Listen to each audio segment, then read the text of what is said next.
Malaysia से एक doctor Hindustan में घूमने के लिए आई थी। लगभग 7 दिन का उसका टूर होता है। अपने परिवार से मिलती है। परिवार से मिलने के बाद वो एक जगह पर रुकती है और वहां से एक एसटीडी कॉल करती है। कॉल करने के बाद अपने एक दोस्त से कहती है कि तुम मुझसे आकर मिल सकते हो, मैं लगभग 3-4 दिन यहां पर रहूंगी, जो चाहे वो हसरत पूरी कर सकते हो। उसका दोस्त उसके पास पहुंचता है, दोनों आपस में शारीरिक संबंध बनाते हैं। साथ ही वो कहती है कि मेरे पास एक ऐसा इंजेक्शन है जिसे लगाने के बाद मर्दाना ताकत आपकी कई गुना बढ़ जाएगी, तुम्हें यकीन नहीं होगा कि तुम क्या कर सकते हो। जैसे ही उसका दोस्त ये बात सुनता है, वो कहता है कि मुझे इंजेक्शन तो चाहिए लेकिन हैवी डोज लूंगा। उस हैवी डोज इंजेक्शन को लेने के बाद उसकी आंखें हमेशा हमेशा के लिए बंद हो जाती हैं, वो शांत हो जाता है। लेकिन उस व्यक्ति को ठिकाने लगाने के लिए जो महिला डॉक्टर कदम उठाती है, उस कदम की गूंज आज पूरे हिंदुस्तान में गूंज जाती है।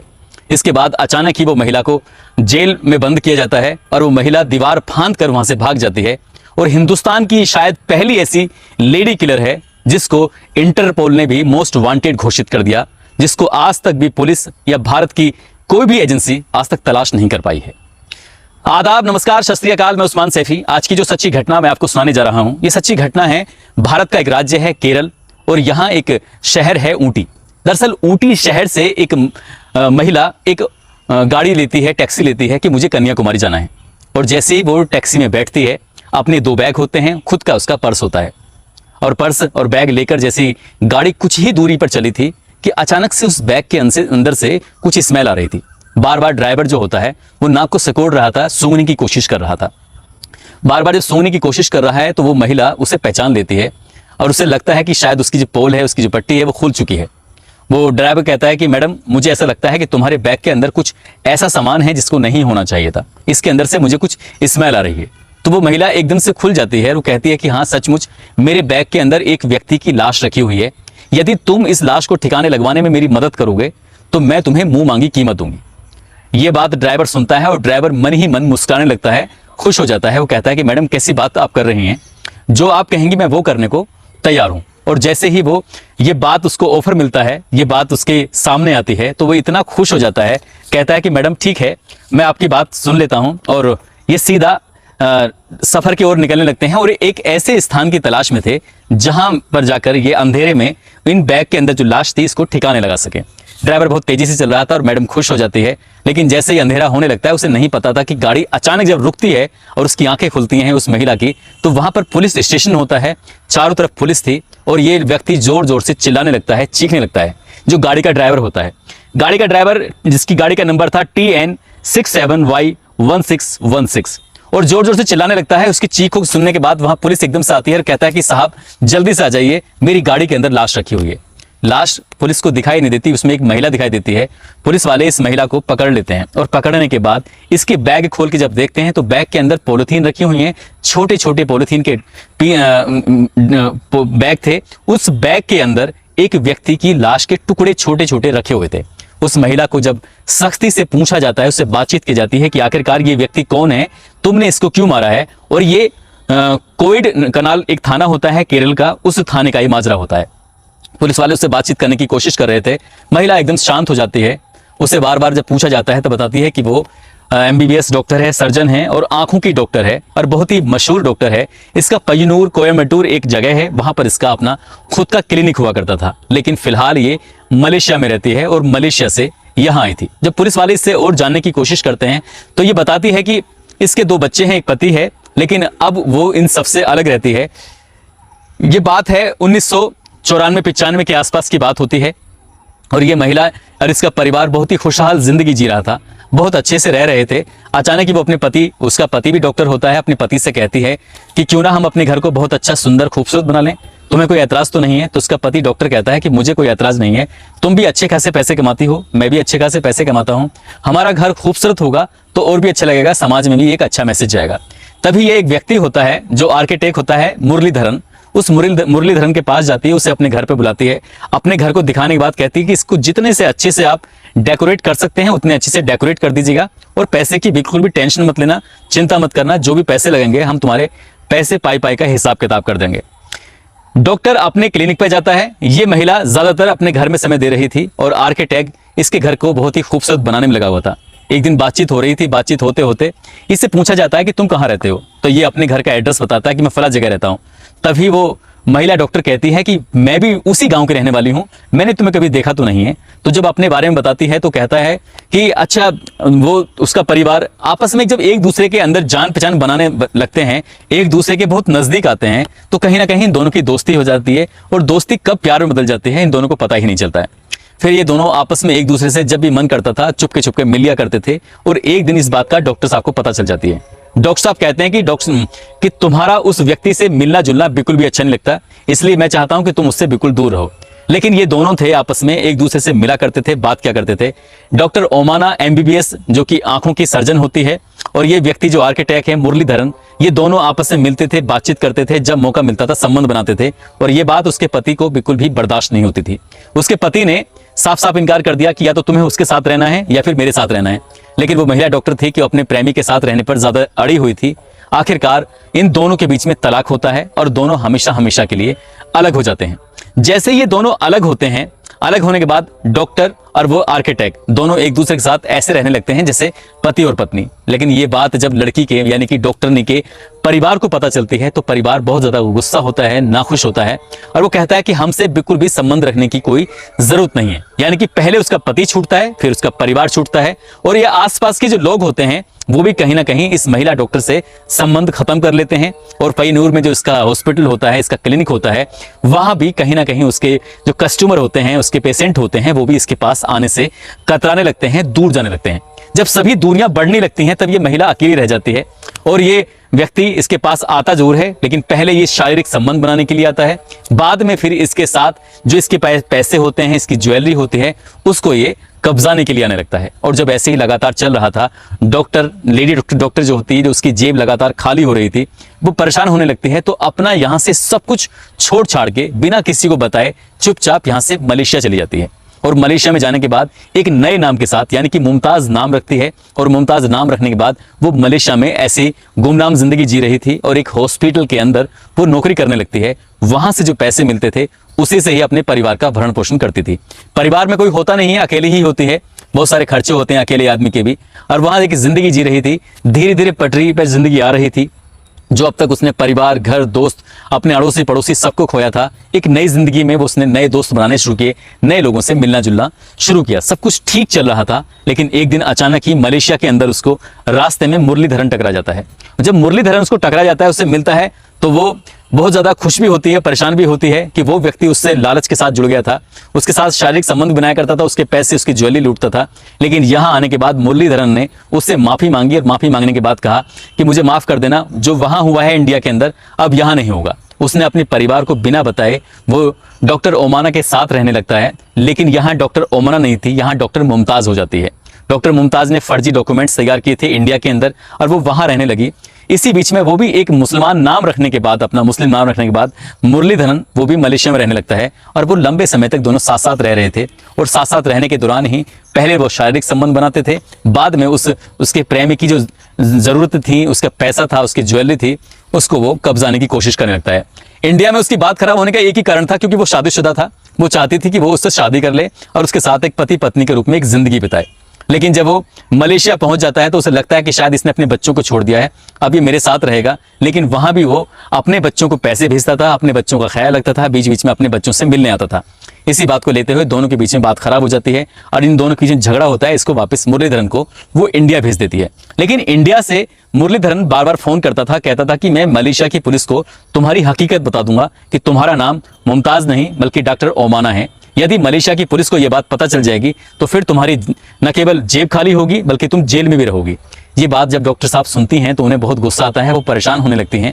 आखिरकार करें तो क्या करें। उससे पूछती हैं कि तुम क्या चाहते हो। तो कहता है कि मुझे इंडिया में समय के समय तुम मुझे पैसे भेजते रहना, ज्वेलरी भेजते रहना। यदि तुमने ये सब कुछ भेजना बंद कर दिया तो समझ लेना मैं तुम्हारी पोल पट्टी खोल दूंगा। और जब ये सब कुछ ठीक ठाक चल रहा था तब उसे गुस्सा आता है, परेशानी होती है, तब वो इंडिया आने का फैसला करती है।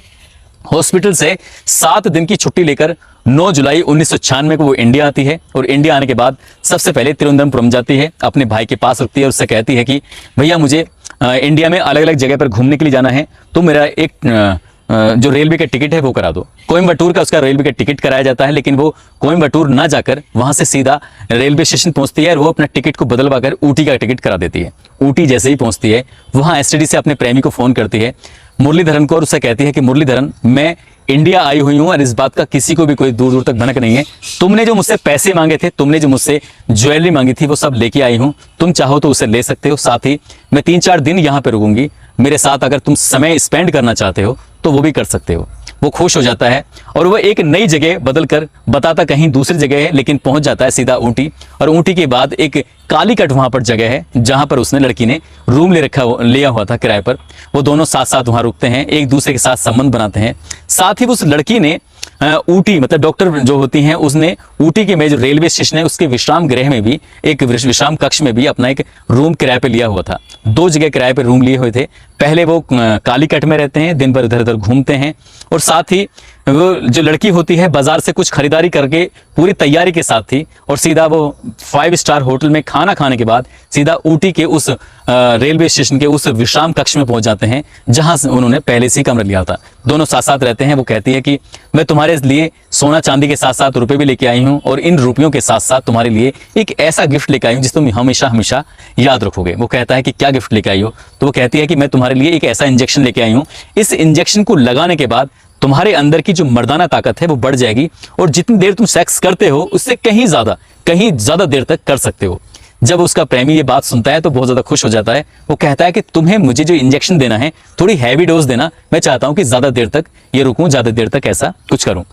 वो बिल्कुल ऐसे ही करती है और इंजेक्शन उसको दे दिया जाता है। इंजेक्शन देने के, क्योंकि वो हैवी डोज दी गई थी, इंजेक्शन लगते ही वो मर जाता है। और दिन भर जो उस महिला ने, डॉक्टर ने खरीदारी की थी, 2 बैग लेके आई थी, कुछ सर्जिकल सामान लेके आई थी, उसको खींच कर उसकी बॉडी को सीधा टॉयलेट के अंदर लेके जाती है, और टॉयलेट के अंदर ले जाने के बाद उसके शरीर के हिस्से को फाड़ देती है। उसके अंदर से जो कुछ ऑर्गेन्स निकलते हैं, उसके अंदर से जो आंत वगैरह निकलती हैं, उनको वो टॉयलेट के अंदर बारी बारी से धीरे धीरे करके एक एक सामान को डिस्ट्रॉय करने लगती है। क्योंकि आज के ज़माने में जो टॉयलेट बने हैं, पहले ऐसे टॉयलेट नहीं होते थे। पहले टॉयलेट होते थे सीधा उसके अंदर उसका जो सेफ्टी टैंक होता था, उस सेफ्टी टैंक से उसका पाइप जुड़ा होता था। जो भी सामान डाल रही थी, उसका शरीर के टुकड़े डाल रही थी, और डालते डालते कहीं ना कहीं वो चोक हो जाता है, और उसकी जो एक मंसूबे थे उससे पानी फिर जाता है। वो परेशान हो जाती है, उस चोक को खोलने की बार बार कोशिश कर रही थी। जो टॉयलेट होता है उसके अंदर वो सामान जो डाल रही थी, मीट के पीस डाल रही थी, उनको अंदर डालने की कोशिश कर रही, लेकिन डाल नहीं पाती। तब उसे ये बात होती है, 11 जुलाई 1996 की बात होती है।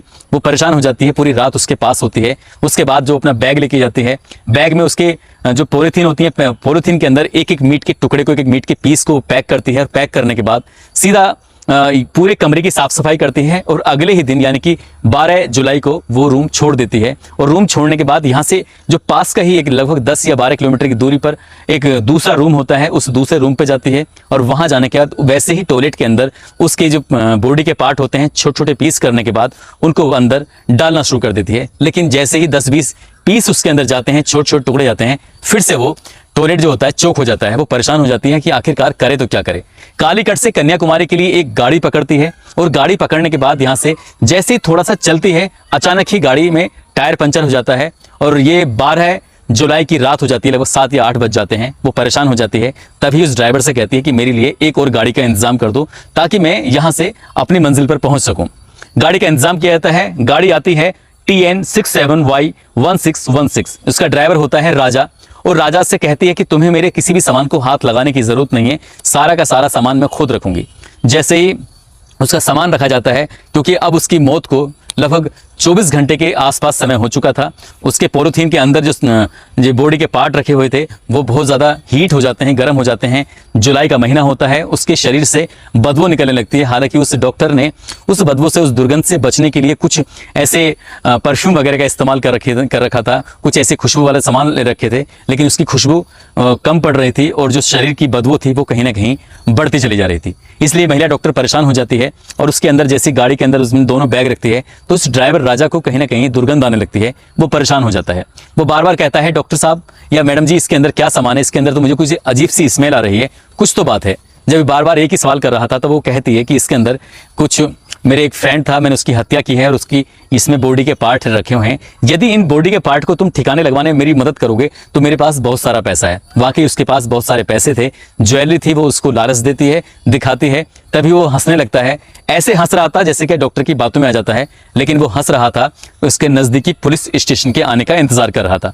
गाड़ी बहुत तेजी के साथ चलने लगती है। रात का अंधेरा था और कोविड कनाल एक जगह होती है, थाना होता है। सीधा वो गाड़ी को अंदर लेके जाता है और जैसे जोर जोर से चीखता है, चिल्लाता है, तभी पुलिस वाले आते हैं और उस महिला को कब्जे में लेने के बाद इस पूरी कहानी को जानते हैं। इसके बाद इस मामले में चार्जशीट लगाई जाती है, इस महिला को जेल भेजा जाता है और जेल भेजने के बाद सन 2001 में इस महिला को जमानत मिल जाती है। लेकिन जमानत मिलने के बाद भी इसके कागज पूरे नहीं थे, इसलिए परेशान हो जाती है। जब इसकी जमानत हो जाती है, लेकिन जमानत से जेल से बाहर नहीं निकल रही थी, तब ये मौका पाते ही जेल की दीवार को फांद जाती है, कूद जाती है और वहां से भाग जाती है। भागने के बाद ये अचानक महिला गायब हो जाती है, अंडरग्राउंड हो जाती है और लगभग सन 2007 में इंडिया का जो इंटरपोल होता है वो इस महिला को भारत की मोस्ट वांटेड लेडी किलर घोषित कर देता है और इस पे कुछ इनाम भी घोषित करता है। कहते हैं कि इस महिला को जो भी ढूंढ के तलाश के लेके आएगा, उस महिला को, उस व्यक्ति को उचित इनाम दिया जाएगा। लेकिन ऐसे ही वक्त गुजरता चला जाता है और इसके बारे में कोई खबर नहीं मिलती। सन 2017 में मलेशिया के अखबारों में एक खबर छपती है कि अचानक से ही एक बिल्डिंग गिर जाती है। उस बिल्डिंग के अंदर दबकर एक महिला की मौत हो जाती है, जिसकी उम्र लगभग 64 के आसपास होती है। और जब ये इसने अपराध किया था तब इस महिला की उम्र होती है 24 साल के आसपास। दोनों का आपस में मैच किया जाता है। इस महिला को केरल का बताया जाता है, डॉक्टर ओमान बताया जाता है। और डॉक्टर ओमाना बताने के बाद जब इंडिया के राजदूत और मलेशिया के राजदूत आपस में कांटेक्ट करते हैं, फिर केरल की सरकार से कांटेक्ट किया जाता है। यहाँ की परिवार के जो उसके बच्चे हैं, उसके पति हैं, जो पूर्व पति था उसका डॉक्टर, उससे संपर्क किया जाता है। तो पता चलता है कि मरने वाली महिला है वही है, लेकिन उसका डीएनए टेस्ट नहीं कराया जाता क्योंकि इंडिया की पुलिस मलेशिया नहीं जाती है और वहां से उसके जो डीएनए सैंपल होते हैं वो लिए नहीं जाते हैं। इसलिए आज तक ये राज बना हुआ है कि मरने वाली महिला वही डॉक्टर ओमाना थी या कोई और थी। लेकिन दिलचस्प बात यह भी थी, जब वो अलग अलग होटलों में रुकती थी, अलग अलग जगहों पे जाती थी, तो पहला नाम उसने हेमा बताया, दूसरा नाम उसने मुमताज बताया, तीसरा नाम उसने सारा बताया। सभी लोगों से हिंदी में बात कर रही थी और खुद को वो दिल्ली का रहने वाला बता रही थी। और इसी तरह से वो अपने उस प्रेमी को मौत के घाट उतारती है। जब उसने चार्जशीट में पुलिस वालों को बयान दिया था, पुलिस वालों से कहा था कि इस व्यक्ति ने, मुरलीधरन ने, उसकी जिंदगी को पूरी तरह से तबाह कर दिया था। 2 बहुत प्यारे बच्चे थे, बच्चों को छोड़ना पड़ा, पति भी उसका छोड़ना पड़ा। जो उसका भाई या परिवार होता है वो बहुत अमीर लोग होते हैं केरल के, उनको भी छोड़ना पड़ जाता है, उसके दोस्त भी छूट जाते हैं और उसकी जिंदगी पूरी तरह से तबाह हो जाती है। इसीलिए उसने मलेशिया में रहते हुए एक फैसला किया था कि वो अपने प्रेमी को हमेशा हमेशा के लिए मौत के घाट उतार देगी। 3 घंटे में उसने पति को मारकर उसके छोटे छोटे टुकड़े तो कर दिए थे, लेकिन 24 घंटे में भी वो उसकी लाश को ठिकाने नहीं लगा पाई थी और बहुत दूर तक, कई किलोमीटर तक, यानी कि 100-200 किलोमीटर तक वो उस लाश को लेकर ऐसे घूमती रहती है, लेकिन उसको ठिकाने लगाने में उससे सफलता नहीं मिलती और उसे आखिरकार जेल जाना ही पड़ता है। कहते हैं कि क्राइम को कितने भी शातिर तरीके से क्यों ना किया जाए, क्राइम कभी छुपता नहीं है और ये क्राइम भी जब छुपा नहीं। ये मामला जब अखबारों में पता चलता है, लोगों को पता चलता है, तो लोग हैरान थे कि एक महिला डॉक्टर इतनी क्रूर कैसे हो सकती है। दोस्तों, इस घटनाक्रम को सुनाने का उद्देश्य किसी को परेशान करना नहीं है, किसी का दिल दुखाना नहीं है, बल्कि आपको जागरूक करना है, आपको सचेत करना है। जाते जाते कुछ लोगों के जन्मदिन है, जिसमें हिमांशी, अंशु, इनका जन्मदिन है। राहुल सिंह मेरठ के रहने वाले हैं, डॉक्टर, इनका जन्मदिन है। और अंकुश कुमार, सरिता कमलेश पटेल, देवचंद्र कुमार बिहार से हैं, मानव कुमार मथुरा से हैं, हार्दिक, वीरेंद्र राठौर, इन सभी को जन्मदिन की बहुत बहुत शुभकामनाएं, बहुत बहुत मुबारकबाद। दोस्तों, अपना ख्याल रखें, सुरक्षित रहें। जय हिंद, जय भारत।